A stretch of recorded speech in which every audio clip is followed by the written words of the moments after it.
That's going. Oh, and we're live. There we go. That live we go. There for a second. All right.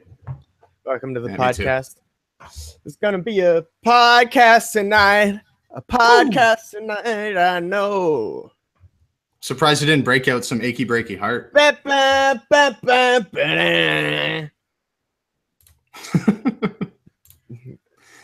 Finally, hockey is started. Now we have stuff to talk about. Yep, it's amazing. Yeah, for sure, and to sing about, in my case, and sing clearly. Yep. So, welcome to episode 3 of the Crapshoots hockey podcast. It is exciting. We actually have a lot of good stuff to talk about this time. Yeah, we do, and some not so good stuff. Talking about the Habs, where then we're talking about the good stuff, being the Leafs, of course. Yeah, and the games we got to watch this week, actually. Speaking of the devil, we'll open it up with our bandwagon. Why don't we? So we watched the Penguins. They played St. Louis, Chicago, and Nashville last week. What do you think? Yeah, and you watched the St.Louis game. I caught some more of the Chicago game, surprisingly, but it wasn't like I was flipping back and forth because it was a 10-1 final. So I don't know. Yeah. You start with St. Louis first because that was the first game of the season. Yeah, for sure. All right. Well, it was 4-4. Pens came back in the third from being down 4-2. It was, really fun game to watch. I was watching it all the way through. Both teams, is quite the nail biter. Felt bad for the goalies because there was so much puck movement on both sides that it's hard to blame them for much that happened there. Both teams, they move the puck so quick in the zone. For me, especially as a Habs fan, it was pretty crazy to watch guys really, especially the Pens, they get on the power play and that puck just zings around and zings around and zings around. And it's just like, well, if it doesn't go in, I'm more surprised than if it does. So that was the most shocking. Yeah, that was the most shocking thing for me that I really got out of that game was the puck movement, not just from the Pens, but from St. Louis too. A lot of creative playmaking. And then they're both guys that, or not guys, they're both teams that have, bigger bottom sixes, especially St. Louis, right? Like they're a grinding team too. So being very close, and they skated with them the whole game. Yeah, exactly. And you got skill guys like Tarasenko and that can keep up. Their defense is quick too. Pietrangelo is a machine. He had the game winner actually. Yeah. In overtime. Yeah. It was a really good game. The only thing I guess the question is what about the defense? Because maybe the Pens are just that hard to defend, and St. Louis, it's just they just got the fluke on that game.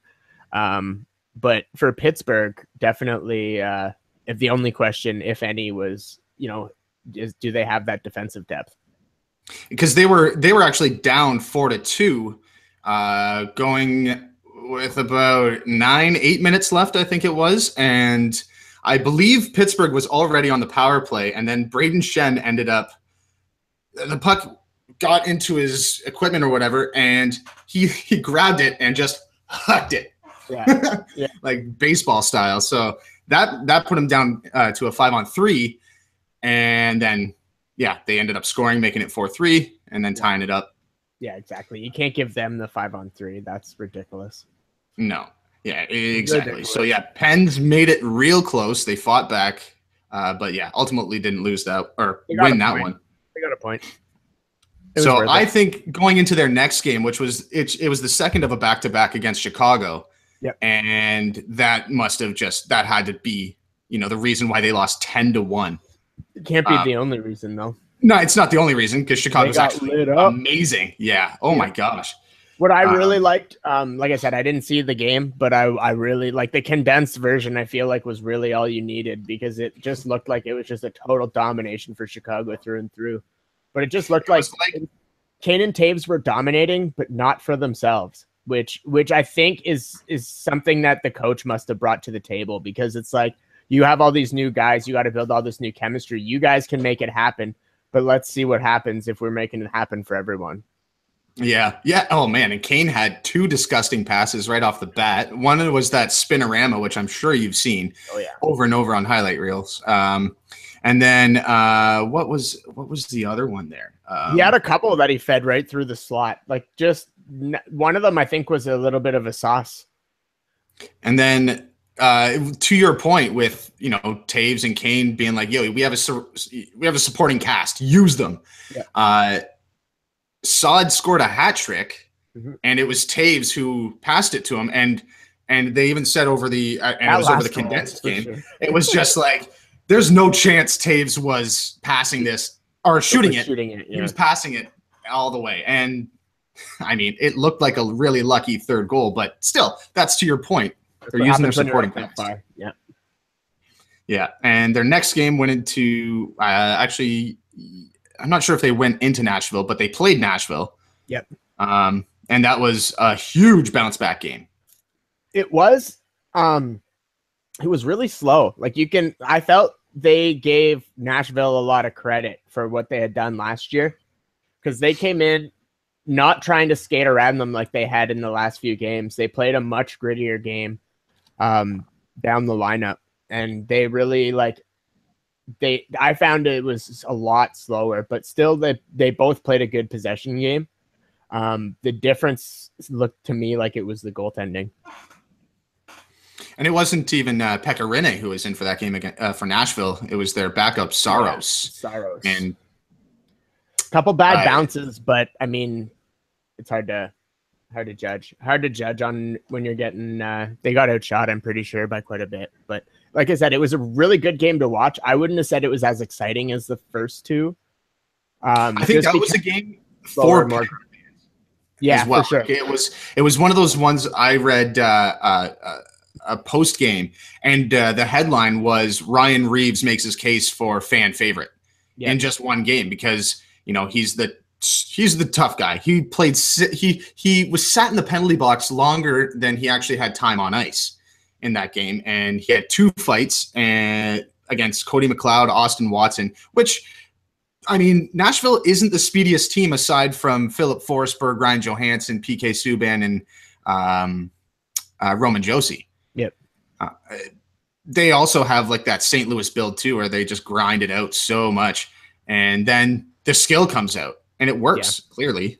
Yeah, they just couldn't get it going. Matt Murray was standing on his head. I really wish I would have started him in my fantasy league. That was I wasn't, honestly, I don't know if I wish I would have went back and checked on Saturday. On Monday, for some reason, I thought because of the way their schedule was laid out that the other two were better bets, but I got no wins. No wins at all? I don't think so, yeah.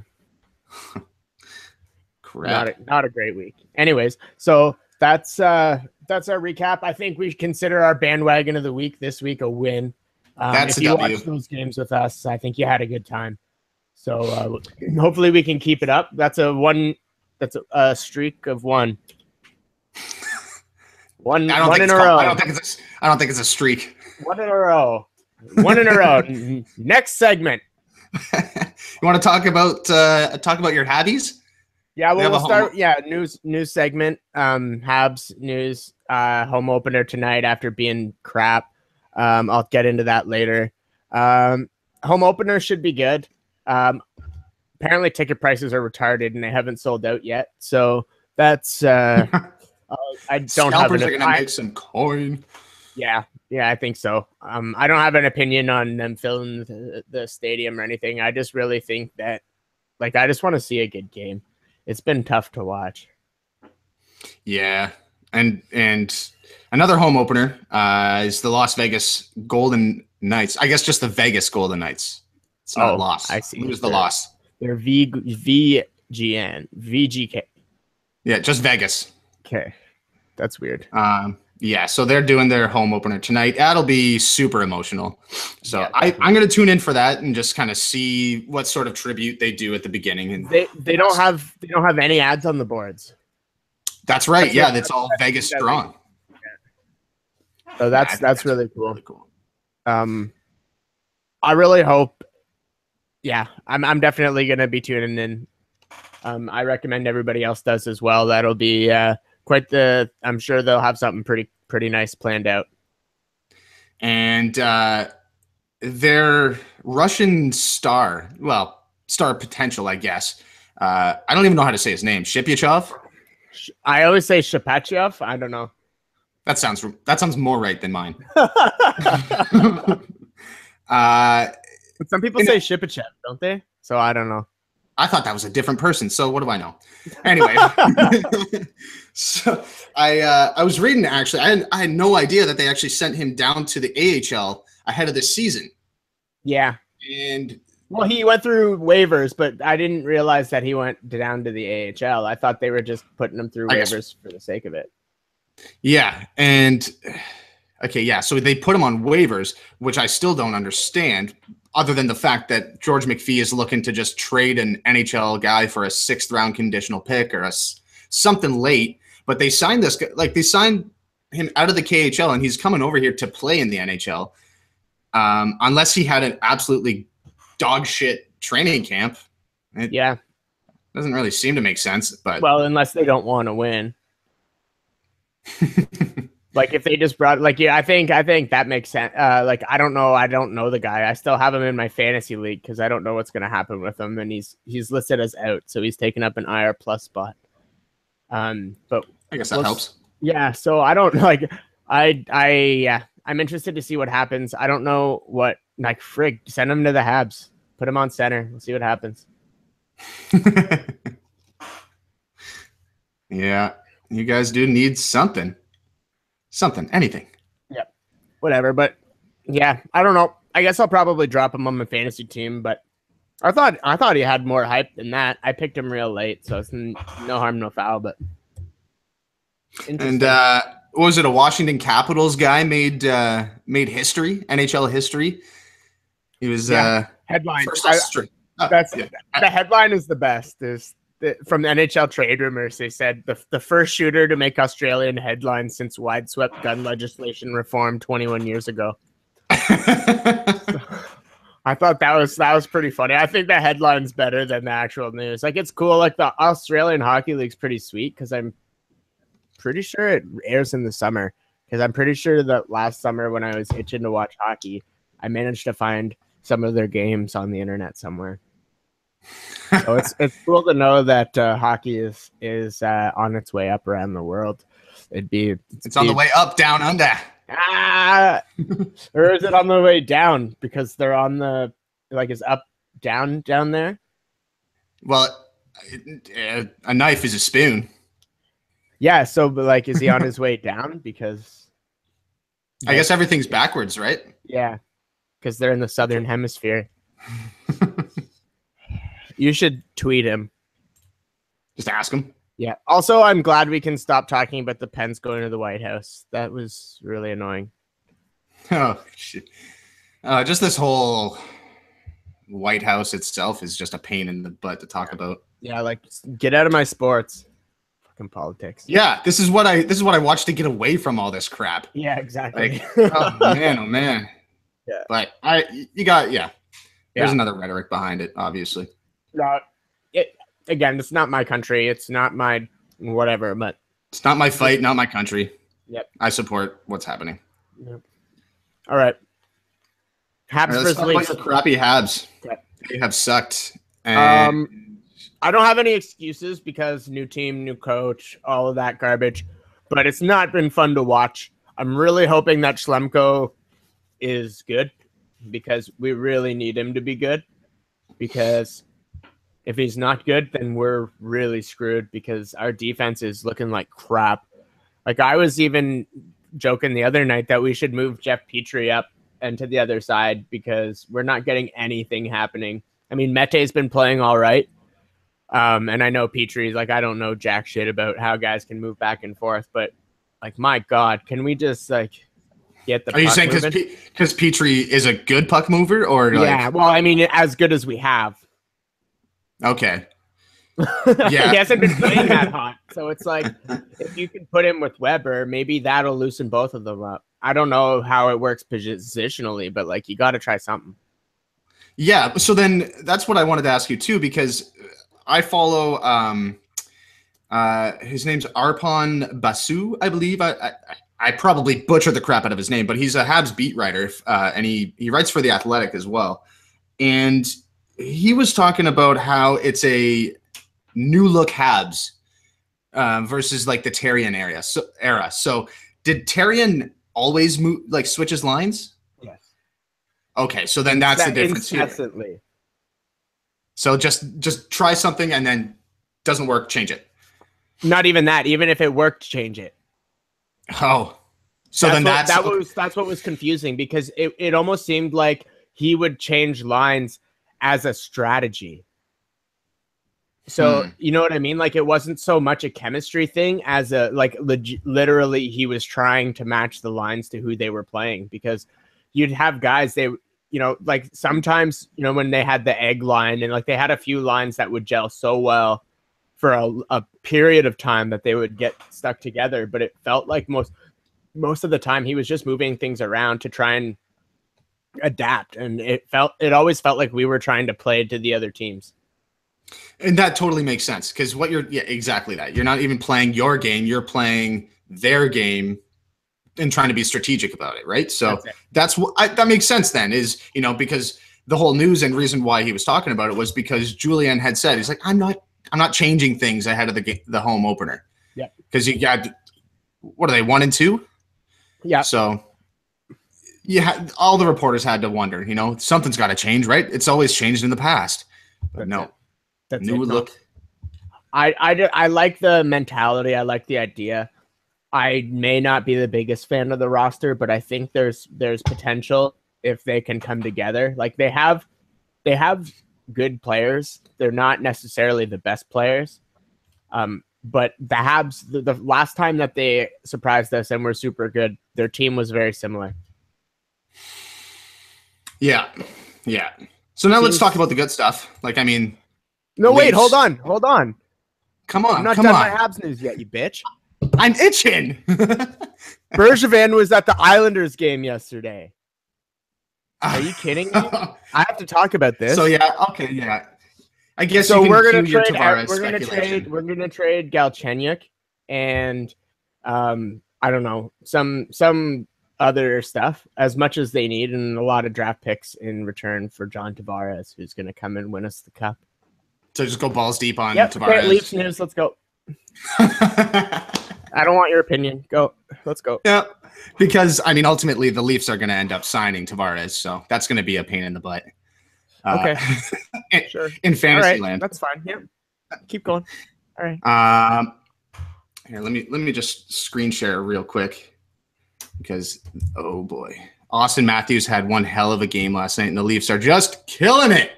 3-0, and they are scoring like madmen. That's like everyone except for 3 guys are on the forward side are absolutely gelling. Matthews and Nylander look just disgusting. Hyman, Connor Brown, they all look so good. And those guys, the rookies in preseason, like the Borgman, Rosen that we talked about, they're killing it. At least Borgman is. Rosen's had his bad moments. But when it seems, at least in this small sample size, that when one guy has a dog shit game, there's somebody else who has an incredible game. It's been exciting. Like last night, they went down 2-0 in the first. Like, it was all Chicago in the first period, and then after that, the Leafs skated circles around the Hawks. And if it weren't for Anton Forsberg, because it wasn't Corey Crawford who played last night, if it wasn't for Anton Forsberg, holy moly, that game could have got way out of hand. Nice. Well, that's good. Yeah, and so they play. They just got 2 games this week. Well, I guess I better mention that the 3 guys that aren't doing well are Komarov, Kadri, and Marleau line. They're the only ones who they can't keep possession. They can't stay in the offensive zone. They just can't get anything going. Yeah. Marlowe's points have come with Austin Matthews and on the power play. Kadri's same idea kind of thing. I don't know what Komarov has done, because I just really haven't noticed him at all. So do you split them up or do you wait? That's the thing, though, is that the other three lines are killing it. It's tough. So do you just attribute it to the fact that the other three lines are killing it, so they're not getting as good opportunities, or do you think they need to mix things up, or do you just think, hey, it's fucking 3 games, maybe we should calm our tits? Oh yeah, it's just 3 games. That line is primarily used as a shutdown role too, so I think that's where it comes in, is that they're playing more minutes against the top 2 lines, like top 6 forwards. So, well, there have to be a defensive role somewhere on that team. Yeah, exactly. And it was supposed to come from that. He's not in it for individual player stats. He's in it for the W's. Yeah. So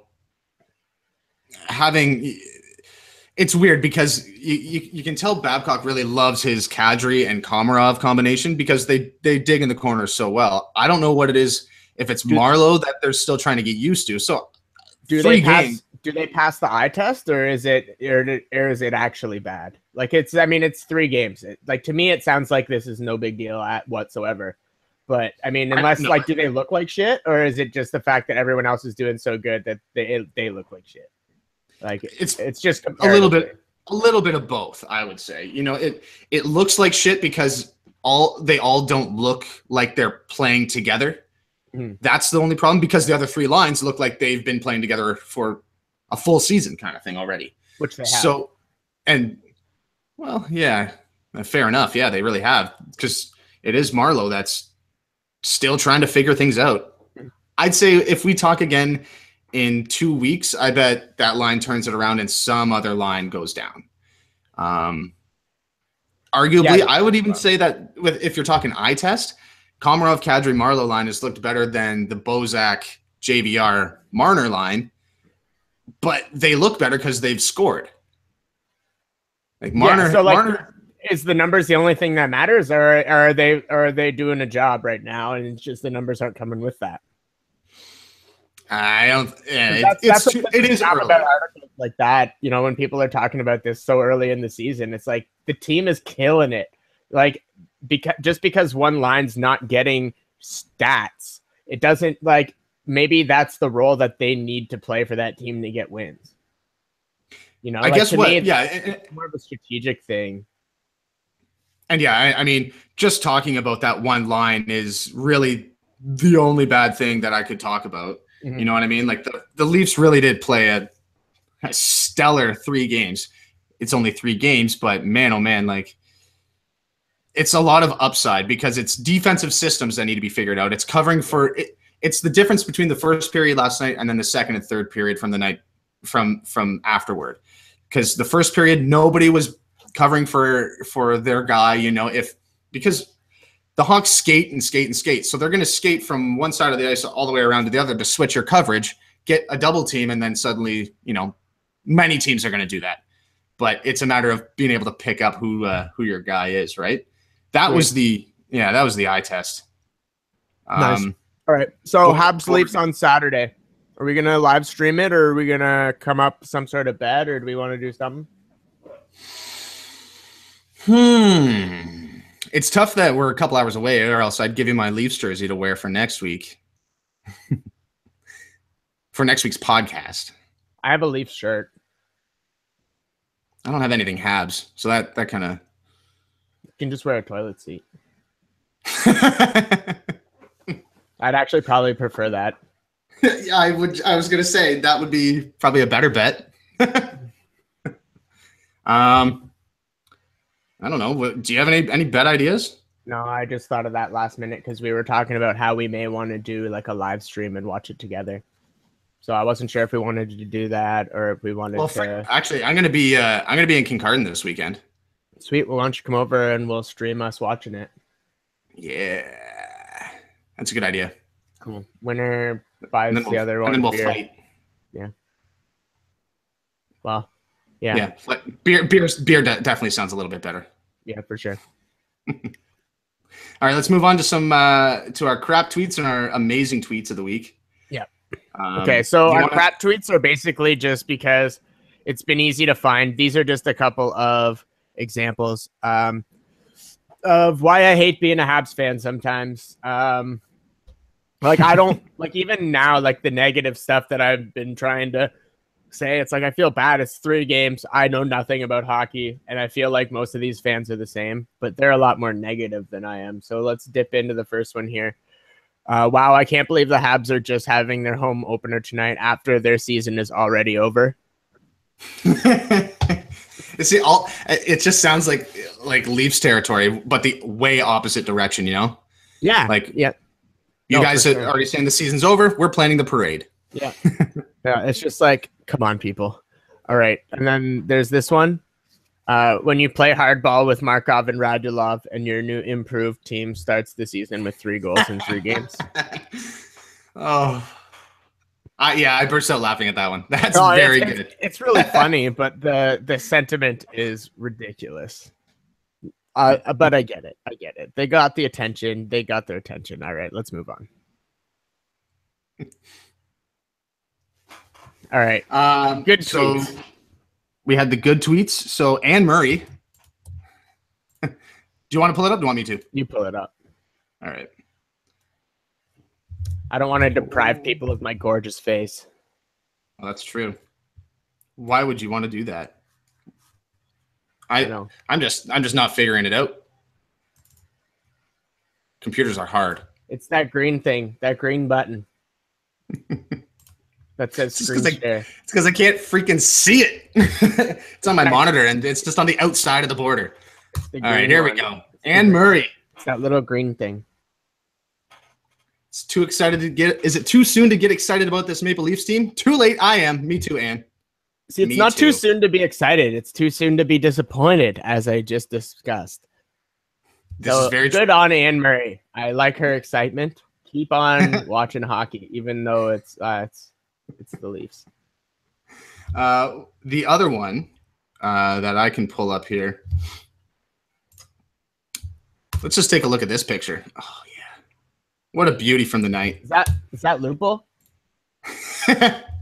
Yeah, that's Lupul showing that he can stretch, and he is in fact healthy and can play hockey. I see. All right, what else we got here? I lost my tab, so we have Steve on Sens, but here I got this. Bonvillain Guy Boucher only needs 5 more shootout losses to start the season. 0-7. Great tweet, because he looks like a Bond villain for sure. He's got that face scar. It looks like he got in a knife fight. And he runs a trap, and everyone hates him for it.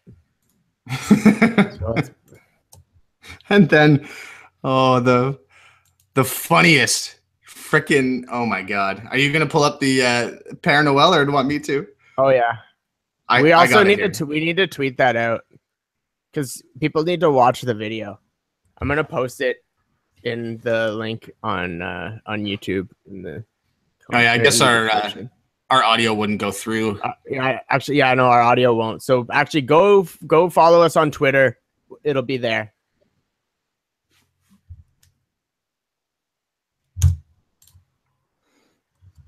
Yeah, because there was another one up after last night's gigantic hit by Borgman. Somebody put WWE commentary to it. So I can play the video at least, just so you can see the hit. Yeah, retweet that one too. Yeah.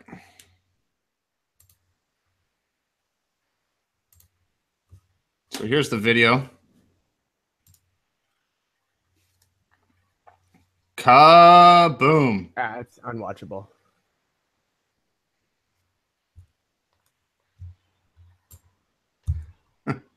Yeah, that was a massive hit. It was a penalty. Yeah, for sure. All right, so note to self, don't bother sharing videos. No. Damn, that Go Habs Go guy was funny though. Yeah, I know, right? It's too bad that we can't stream our screens for more than like 1 frame per second. Oh, was it just impossible to see? Yeah, like it just looked like a series of images. Oh, that's garbage. Yeah. That's total garbage.